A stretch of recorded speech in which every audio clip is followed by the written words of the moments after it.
आज हम इस लेक्चर में डिकोडर्स के बारे में पढ़ेंगे। डिकोडर एक कॉम्बिनेशनल सर्किट है।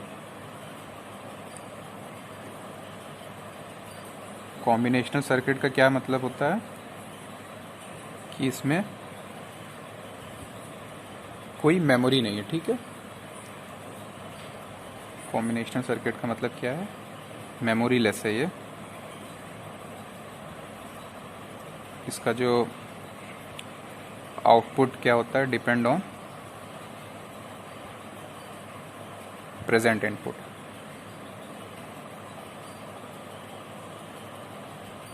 इसका हम वर्क देखते हैं, इसका फंक्शन क्या होता है। आप इसको इमेजिन कर सकते हो कि ये कुछ इस तरह से एक सर्किट है। ये डिकोडर की सर्किट हो गई आपकी। डिकोडर, इसमें आप मान लो कि आपके पास n इनपुट लाइन है। ठीक है, n इनपुट लाइन से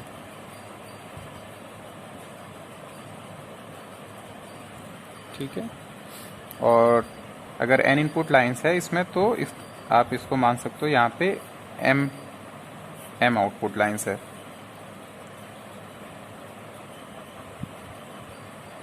ठीक है, तो m और n में क्या रिलेशन है।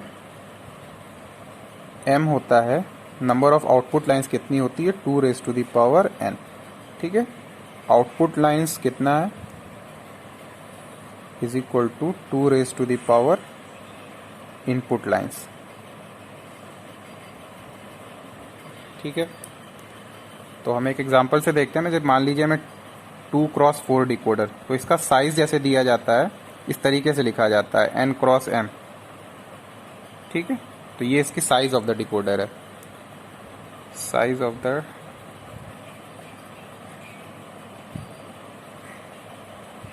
इस फॉर्म में इसका लिखा जाता है n×m। ठीक है, तो ये 2x4 अगर डिकोडर आपको लिखा हुआ है यहाँ पे, तो इसका क्या मतलब होगा, जो n है इज इक्वल टू 2 है, और इस 2 का क्या मतलब है, ये नंबर ऑफ इनपुट लाइन्स है। ठीक है, नंबर ऑफ इनपुट लाइन्स। इसी तरह से ये m क्या है, इसमें n×m से आप कंपेयर करोगे तो m इज इक्वल टू 4 हो गया। ये क्या है आपका नंबर ऑफ आउटपुट लाइन्स। ठीक है, इसी तरह से 3x8 डिकोडर होता है। ठीक है, देखिए m आपका क्या हो गया, यहाँ पे 2 रेज़ टू द पावर 3 है ना, तो ये आपका 8 हो गया। तो ये आपकी क्या हो गया, इनपुट लाइन्स, और ये आपका क्या हो गया, आउटपुट लाइन्स। ओके, तो अगर हम 2x4 डिकोडर की बात करें, 2x4, तो समथिंग कभी कभी इसको ऐसे भी लिखा जाता है 2x2 raise to the power 2 decoder, क्योंकि ये 2 रेज़ टू द n है और n की वैल्यू आपकी 2 है। तो इसमें क्या है, 2 इनपुट लाइन्स होगी और आउटपुट लाइन्स क्या होंगी, 4 आउटपुट लाइन होगी। ठीक है, फिर इस क्या होता है, यहाँ पे आप इनपुट लाइन्स ऐसे मान लीजिए a और b है। ठीक है, और आउटपुट लाइन्स आप मान लीजिए D0, D1, D2 और D3। इस तरीके से आपकी ये आउटपुट लाइन्स है। तो आप इनपुट में क्या दोगे, यहाँ पे आप बाइनरी इनपुट देते हैं। ठीक है, तो ए बी और क्या क्या, या तो 0 0 हो सकता है, 0 1 हो सकता है इनपुट में, या फिर 1 0 हो सकता है, 1 1 हो सकता है। ठीक है, तो ये 0 0 क्या होता है, इसको आप डेसिमल में 0 लिखोगे, 1 को क्या लिखोगे, 1, ये हो गया 2 हो गया, तो 3 हो गया। ठीक है, तो क्या होता है कि जब 0 0 इनपुट इस पर देता है तो सिर्फ D0 क्या होता है, ये हाई हो जाता है, और ये D1 equal to D2 equal to D3 ये क्या है, लो रहता है। ठीक है, मतलब ये वाला एक्टिवेट हो जाता है, बाकी हाई हो जाता है। ठीक है, सपोज आपका ये कॉम्बिनेशन 1 1 यहाँ पे दे दिया गया है, तो इस कॉम्बिनेशन में क्या होता है कि D0, D1 और D2 ये सारा लो रहता है। ठीक है, इनएक्टिव रहता है। फिर यहाँ पे क्या एक्टिव कौन सी रहती है, D3 is equal to high रहता है। ठीक है, तो ये बेस्ड ऑन इनपुट कॉम्बिनेशन, मान लीजिए आपने यहाँ पे 0 0 दिया तो ये एक्टिव हो गया, 0 1 दिया तो D1 वाला एक्टिव हो जाएगा, बाकी 0 हो जाएगा, फिर D3 वाला दिया तो D3 एक्टिव हो जाएगा, बाकी 0 हो जाएगा। ठीक है, तो इस प्रकार आपको क्या इसका एक ट्रुथ टेबल बना सकते हैं आप। ट्रुथ टेबल कैसे बना सकते हैं इसका, देखिए यहाँ पे। और एक क्या इसमें होता है, एक और पिन रहती है इनेबल की।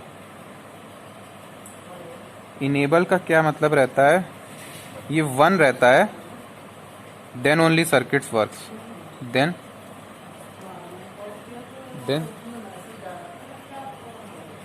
Circuit works. ठीक है, 0 पे सर्किट आपकी क्या इनएक्टिव हो जाती है, सर्किट डिसेबल्ड। डिसेबल्ड का मतलब वो वर्क नहीं कर रही है। ठीक है, तो ये हो गया आपका। अब आपका इसका ट्रुथ टेबल बना सकते हो, आपका ए और बी कॉम्बिनेशन होगा। इनपुट क्या क्या है, ए और बी है, और आप एक और इनपुट इनेबल का लिख सकते हो। ठीक है, देखिए इनेबल 0 रहेगा यहाँ पे, और यहाँ पे आप आउटपुट आप बना लो। आउटपुट क्या है, D0, D1, D2 और D3।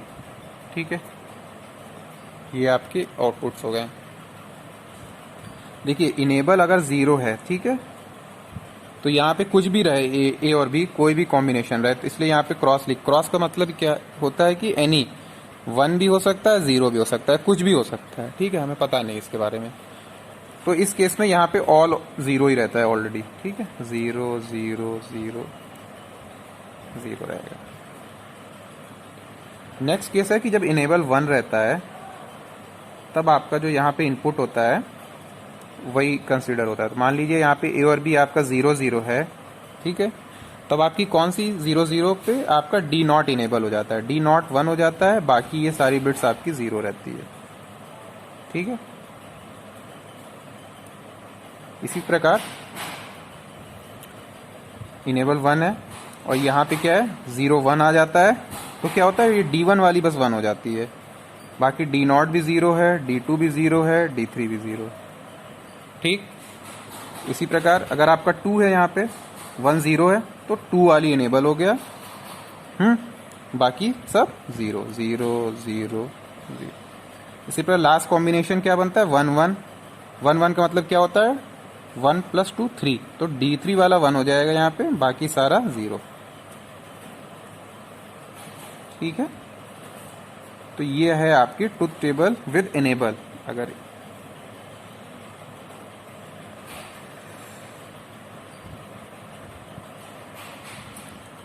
यहाँ पे भी आपका इनेबल आपका 1, जब इनेबल 0 है तो कुछ भी यहाँ पे रहे ये हमेशा 0 ही 0 आएगा। अब हमें based on this we have to draw the circuit. ठीक है, अब हमारा एम क्या है, draw circuit using this truth table, using above truth table.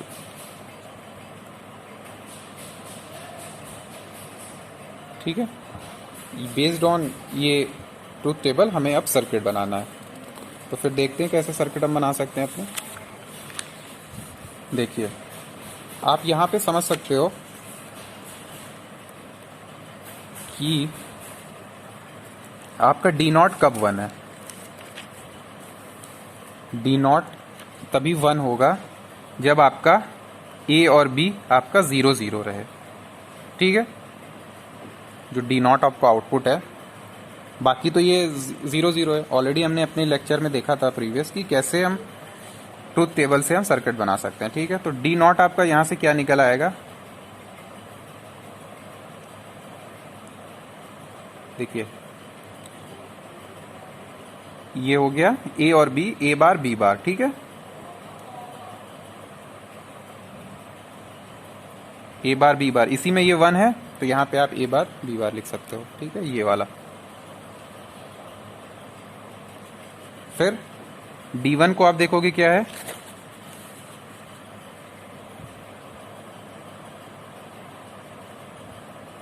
D1 में आप देखोगे सिर्फ D1 इस वाले पे 1 है ना, और इस वाले पे 1 पे आप A बार B बार को क्या देख रहे हो ये ए बार है, ये बी है, ठीक है, ए बार बी, करेक्ट। फिर आप D2 पे देखो, D2 सिर्फ इस पे 1 आ रहा है ना, 1 जब आएगा जब यहाँ पे ए और बी बार हो जाएगा, ठीक है। D2 की जगह आप क्या लिख सकते हो, D2 is equal to A B bar, ठीक है। फिर यहाँ पे D3 कब 1 है, जब दोनों 1 1 रहे, ठीक है। तो D3 के लिए आप लिखोगे ए डॉट बी, ठीक, डॉट रहेगा, एंड रहेगा। फिर आपका यहाँ पे ये भी देख रहे हो कि ये इनेबल भी है, करेक्ट। तो आप यहाँ पे डॉट इनेबल भी लगा सकते हो, इनेबल अगर 1 रहेगा तभी ये आएगा, A bar B bar dot enable E dot, इसमें भी सब में आप एक लगा दो, क्योंकि अगर ये इनेबल 1 है तभी ये D3 D2 आ रहा है, नहीं तो वो D1 से लेकर D3 तक नहीं आएगा। तो इनेबल आप ये लगा सकते हो, ठीक है। अब हम आप सर्किट बनाते हैं। सर्किट में आपको क्या दिया गया है, 2 इनपुट ए और बी दिया गया है, ठीक है। तो यहाँ पे आपका ए है और यहाँ पे आपका बी है। हर जगह आप देख रहे हो ए बार या इसका कॉम्प्लीमेंट भी ले रहा है, तो आप यहाँ पे इसका एक कॉम्प्लीमेंट बना लो।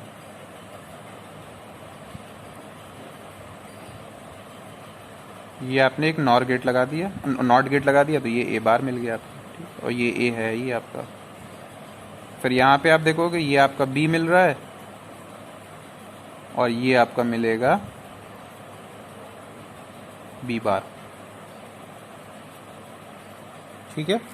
ये हो गया आपका। अब हम यहाँ पे देखते हैं कि इसकी सर्किट कैसे बन जाएगी।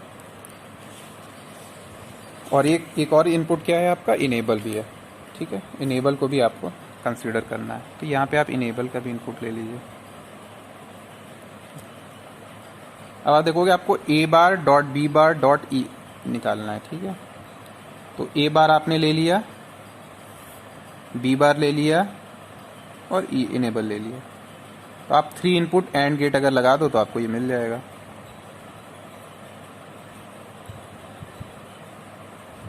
इनपुट एंड गेट आपने लगा दिया। ये क्या आपका डी नॉट है, D naught is equal to क्या है, A bar dot B bar dot E. तो क्या होगा, ए बार अगर 0 रहेगा, ए बार का 0 मतलब A is equal to 0, B is equal to 0 और ई इज इक्वल टू 1, ये रहेगा। तो ए बार क्या होगा इस केस में, A bar is equal to 1 हो जाएगा, B bar is equal to 1 हो जाएगा, ई इज इक्वल टू 1 हो जाएगा, ठीक है। तभी ये इनपुट 1 मिलेगा, जब 1 1 1 यहाँ पे A bar is equal to 1 B bar, ठीक है। तो ये इस केस में ही 1 रहेगा, अदरवाइज ये 1 रहेगा नहीं। तो ये आपको एक आउटपुट मिल गया। इसी तरीके से आपको D1 क्या है, ए बार बी और इनेबल। तो यहाँ से ए बार आपने ले लिया और फिर क्या, यहाँ पे बी, ए बार के साथ यहाँ पे बी है और फिर ये इनेबल वाला भी लेना है आपको।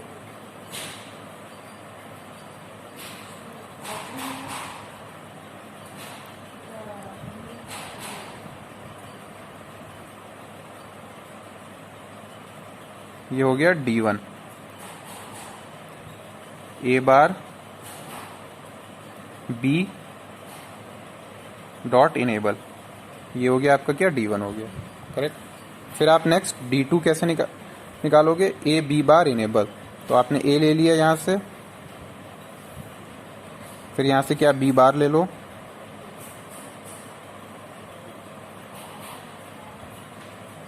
और फिर हमने क्या ले लिया, इनेबल ले लिया।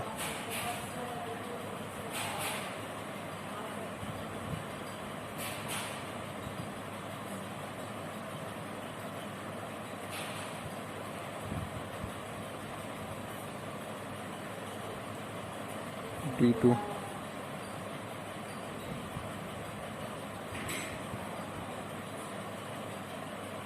ठीक है, ये D2 आपको हो गया। फिर D3 कैसे है, ए बी और इनेबल है। तो आप ए ले लीजिए यहाँ से, फिर बी ले लीजिए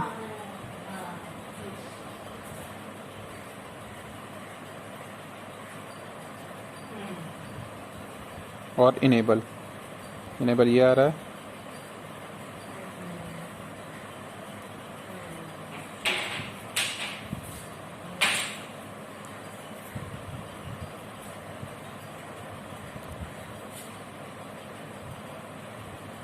ठीक है, तो इस तरीके से आपको D0, D1, D2, D3 ये मिल गया। तो ये आपका सर्किट है 2x4 डिकोडर की, 2x4 डिकोडर विद इनेबल।